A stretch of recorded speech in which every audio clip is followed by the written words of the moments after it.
How to beat stress at work. Workplace stress is unavoidable and may sometimes be needed to motivate staff, beat deadlines, and help the organization achieve its growth objectives. But when stress reaches such a peak that it starts interfering with personnel's performance and productivity, something must be done. Here is what you can do to prevent and cope with workplace tension so that it doesn't affect your relationship and private life, along with your physical and emotional health.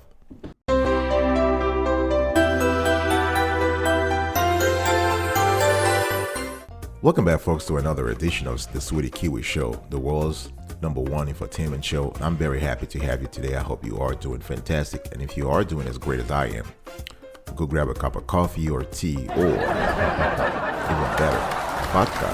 Now let's roll. Today I want to talk to you about how to cope with stress at work. Now, you have to understand what constitutes workplace stress, right? I mean, stress is not always bad, right? If you need a little bit of stress to be energetic, to be focused, to be able to meet new challenges in the workplace, that's the positive stress, right? That's the kind of tension that keeps you on your toes, right, during a presentation, or alerts you to prevent accidents, or warns you against red flags that may cost a company a lot of money, right? Now we live today in a very, very hectic world, right?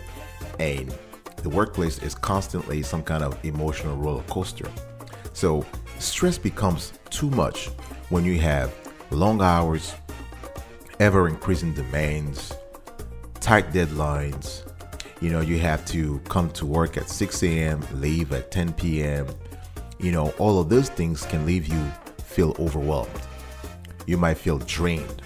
Specialists even talk about people being constantly worried, right? So when stress goes over your ability to cope, that's when stress becomes painful and not helpful, right? And you start seeing damages in your mind, in your body, in your energy level, in your emotional level, and even worse, you start feeling some kind of your job satisfaction is not high anymore because you start hating your job, right? The thing here is that stress is just pervasive because it might start at work. I'm talking about workplace stress, that is. It could linger on, it could spread to other areas of your life. It could affect your health, your personal life.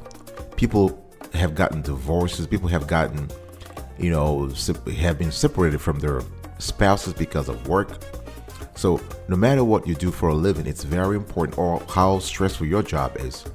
There are a lot of stuff you can do to reduce your overall stress level and, regain a sense of control at work. Now, let me just sort of go through real quick some of the common causes of workplace stress. All right. People are scared of being laid off, right? So you have to do more overtime because colleagues or former colleagues have been fired. So you have staff cutbacks. You have pressure to perform to meet rising expectations, but there is no increase in job satisfaction. For instance, your last performance evaluation was, your last performance review was not that great, and management has given you 6 months or 3 months to fix things. So you kind of feel some pressure to perform, right? Or you have pressure to work at optimal levels all the time. So you constantly have to be on like a robot. So those are common causes of workplace stress, what I call occupational stress, right? Or if you kind of feel like you have no control over how you do your job. In other words, you just, again, going back to the robotic metaphor, you're just giving orders, and you got to execute. Those are really not good. Those are not, positive, and could be very deleterious to you and your career in the long run. Now that you understand what constitutes workplace stress, you got to know the warning signs of that occupational stress. The warning signs are multiple here. All right. The thing is that when you are overwhelmed at work, you can be withdrawn. People deal with this kind of stress differently. Some people can be irritated, angry. They might lose confidence. Some people might lose self-esteem. It really depends. there are other symptoms and signs.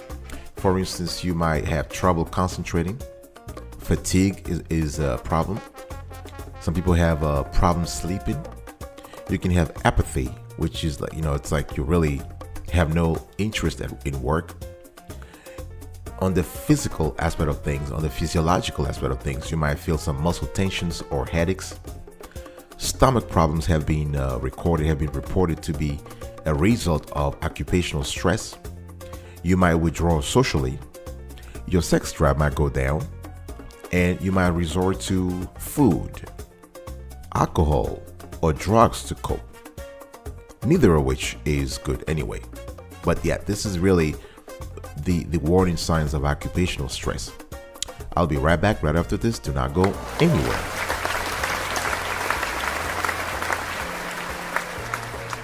Welcome back first to another edition of Sweetie Kiwi. We're still having a conversation today around how to beat stress at work. And in the previous section, I explained to you what constitutes occupational stress. And I also explained to you how to find out the warning signs, the red flags of workplace stress. Now, let's talk about how to remain healthy by eating right and exercising. It's very important. When you are in that occupational turbulence that we call occupational stress, that we call workplace stress, you want to make sure you always remain healthy. And the way you do this is by eating right and exercising, right? So you want to stick to a routine. Routine is very important. And when it comes to the healthy routine, you got to think about food and moving. Always keep moving. Keep moving. You want to stick to a routine, and you want to make time for regular exercises. I'm not talking about 1 or 2 hours. No, if you can find 30 minutes, twice a week, that's a good start.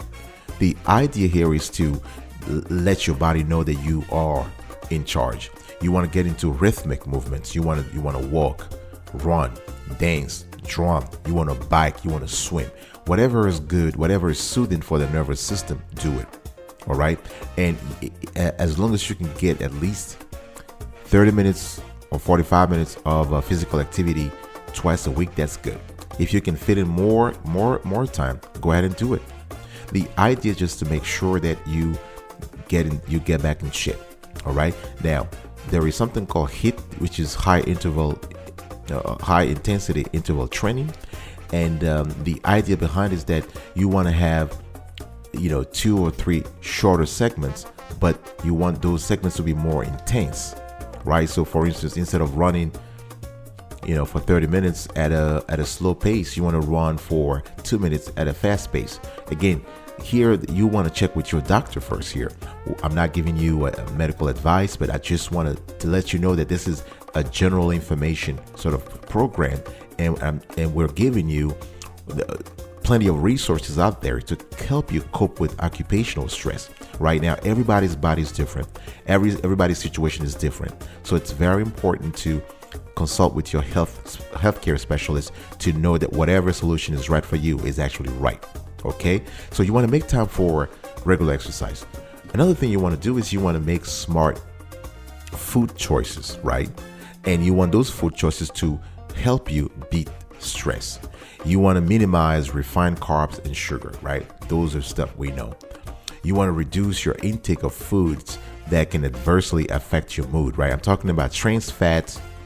I'm talking about caffeine, foods that have high levels of chemical preservatives or hormones, right? Those can have a high metabolic effect on your mood, and you don't want that, especially as you are stressed, right? You want to eat more omega-3 fatty acids to give you a mood boost. Very important. And those are found in sardines, in fatty fish. So those are sardines, herring, salmon. You can find them in walnuts and seaweed and flaxseed, right? You want to avoid at all costs nicotine, right? Because this, again, as I said earlier, you don't want that. If smoking when you're feeling stressed may seem calming, but nicotine is a powerful stimulant that leads to higher, not lower levels of anxiety. All right. And alcohol, if you can stay away from that, please do. If you have to drink, please drink in moderation. I'm talking really, really in moderation. All right. So Another thing that you have to think here when it comes to being healthy is maintain a healthy schedule of sleeping, a healthy sleep schedule.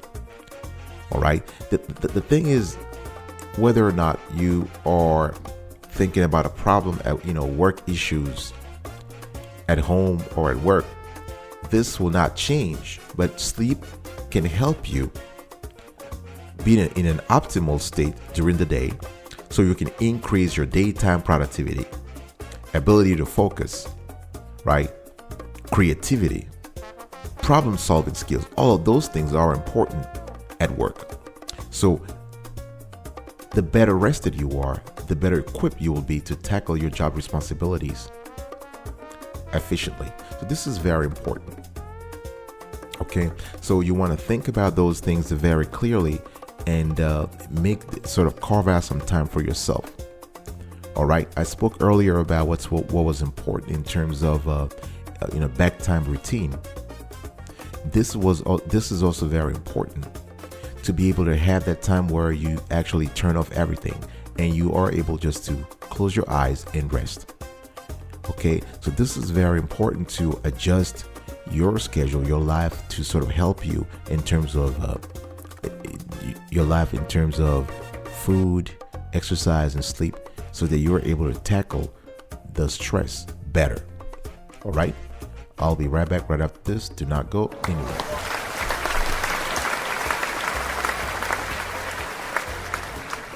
Welcome back, folks, to another edition of Sweetie Kiwi. We are now talking about how to beat stress at work. If you like the content of the show so far, I just encourage you to subscribe to our channel, to turn on the notification bell so you are aware whenever we drop a new show. Please comment below, share, and like. Give us your experience when it comes to occupational stress. We want to know everything. And one thing you need to do at work, because in the last section I gave you stuff you can do in your private life, but now you at work, you need to organize and prioritize your tasks. It's very important, because the reason why you are overwhelmed, the main reason, if you want to know, is that you have lost control over your tasks.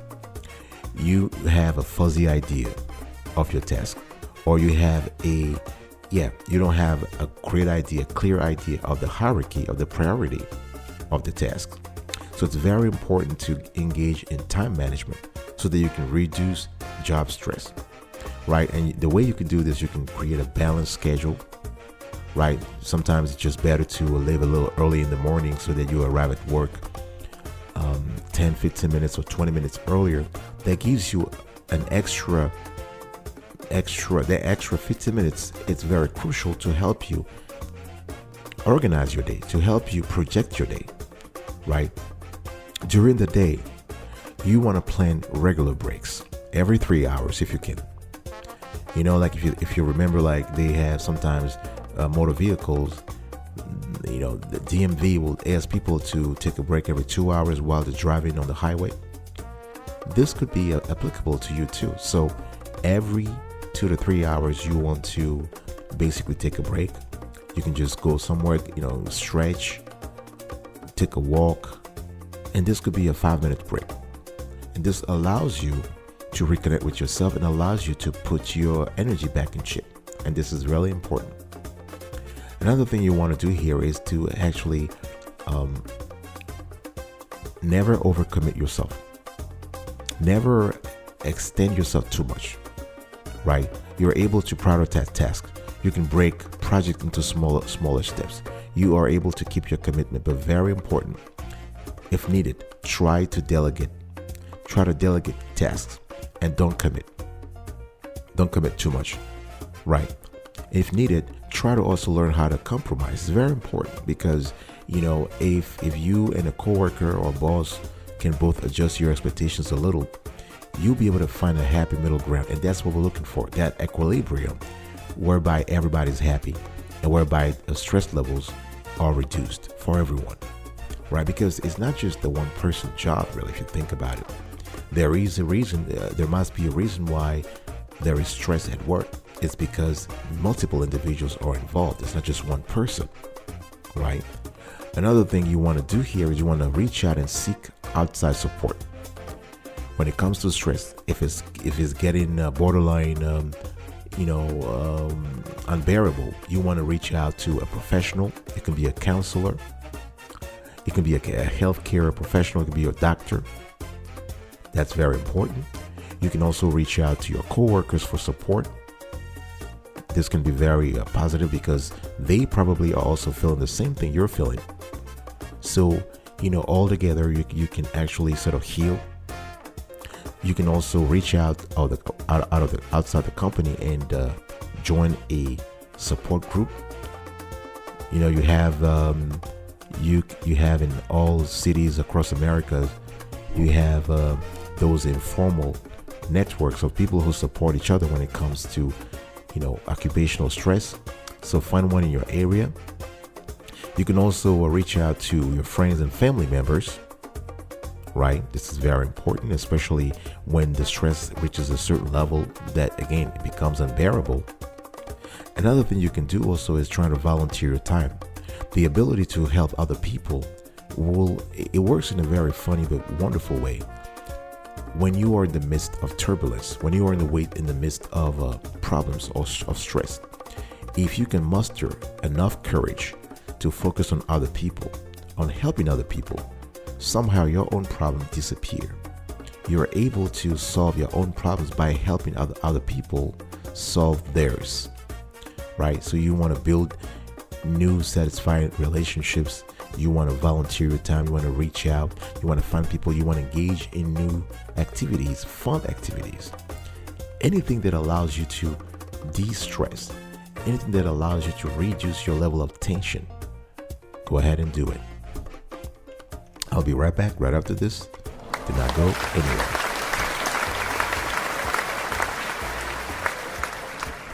Welcome back, folks, to another edition of Sweetie Kiwi. We're still having a conversation here about how to beat stress at work. And I want to quickly tell you that you also need to break free from personal behaviors that lead to workplace stress.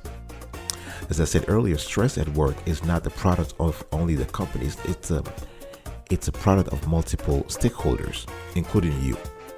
Right. So you have to really break free from negative thoughts. Negative self-talk should disappear from your mind, because you can make job stress worse with negative thoughts and behavior. Right. The way you think, that's the way you act. Right. So you want to stop thinking as a perfectionist, like, this has to be good, it has to be wonderful. No. Don't set unrealistic goals for yourself, because you're setting yourself up to fall short. Try to do your best, right? And flip your negative thinking. Anytime you see yourself actually start thinking about something negative, something adverse to you, flip it, right? Never try to manage the unmanageable.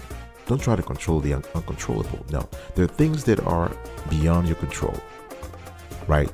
Especially the behavior of other people. You can't control that. You can't manage it. You cannot anticipate it. Don't try to stress over it. Try to use humor in any situation, right? To relieve stress in the workplace. Of course, it's very important to use jokes that are cool.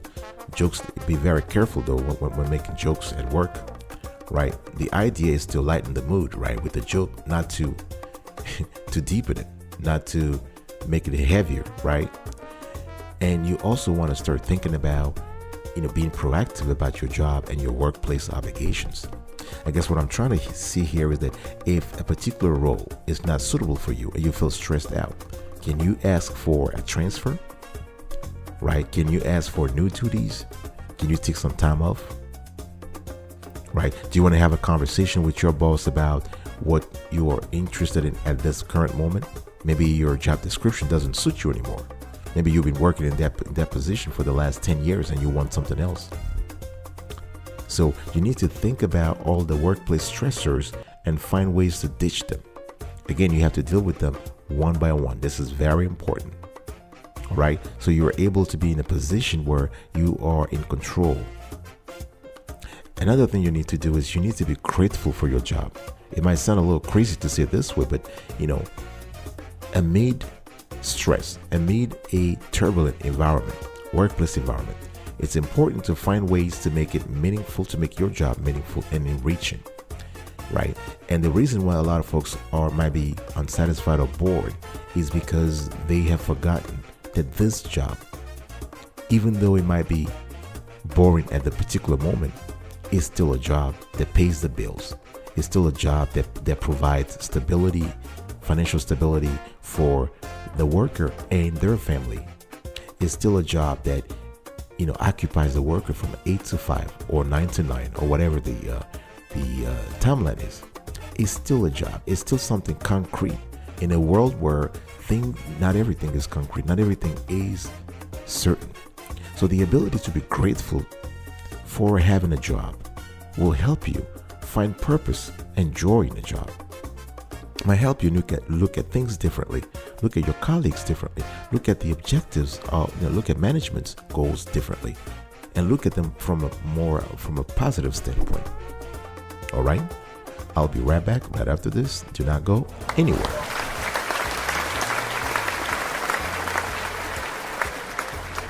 Welcome back, folks, to another edition of Sweetie Kiwi. I hope you are doing fantastic. I'm just about to wrap up today's show, and we were talking today about how to beat stress at work. And let me quickly recap the tips I gave you today. Understand what constitutes workplace stress. Know the warning signs of workplace stress. Remain healthy by eating right and exercising. Maintain a healthy sleep schedule. Organize and prioritize your tasks. Reach out and seek outside support. Break free from personal behaviors that lead to workplace stress. Be proactive about your job and your workplace obligations. Be grateful for your job and find ways to make it meaningful and enriching. And today's call to action is quite interesting. Now, this conversation was focused on looking at how to cope with stress from the perspective of the worker. Now, managers also can do something to reduce stress at work. Companies can do a lot, right? So basically, managers can communicate with their employees one-on-one. They can manage workplace conflict in a positive way. They can also avoid unrealistic deadlines. Clarifying expectations for workers also is a great way to reduce stress. Offering rewards and incentives also work very well, right? Managers can also consult their staff members. It's very important. The ability to ask for feedback, the ability to have periodic reviews of the work environment, of the task ahead, of the objective, seeking feedback, having a 360 feedback approach is very helpful in the long run. All right, folks, thanks for listening to today's conversation. I really appreciate it. I will speak to you another time. But until then, remember, stay marvelous.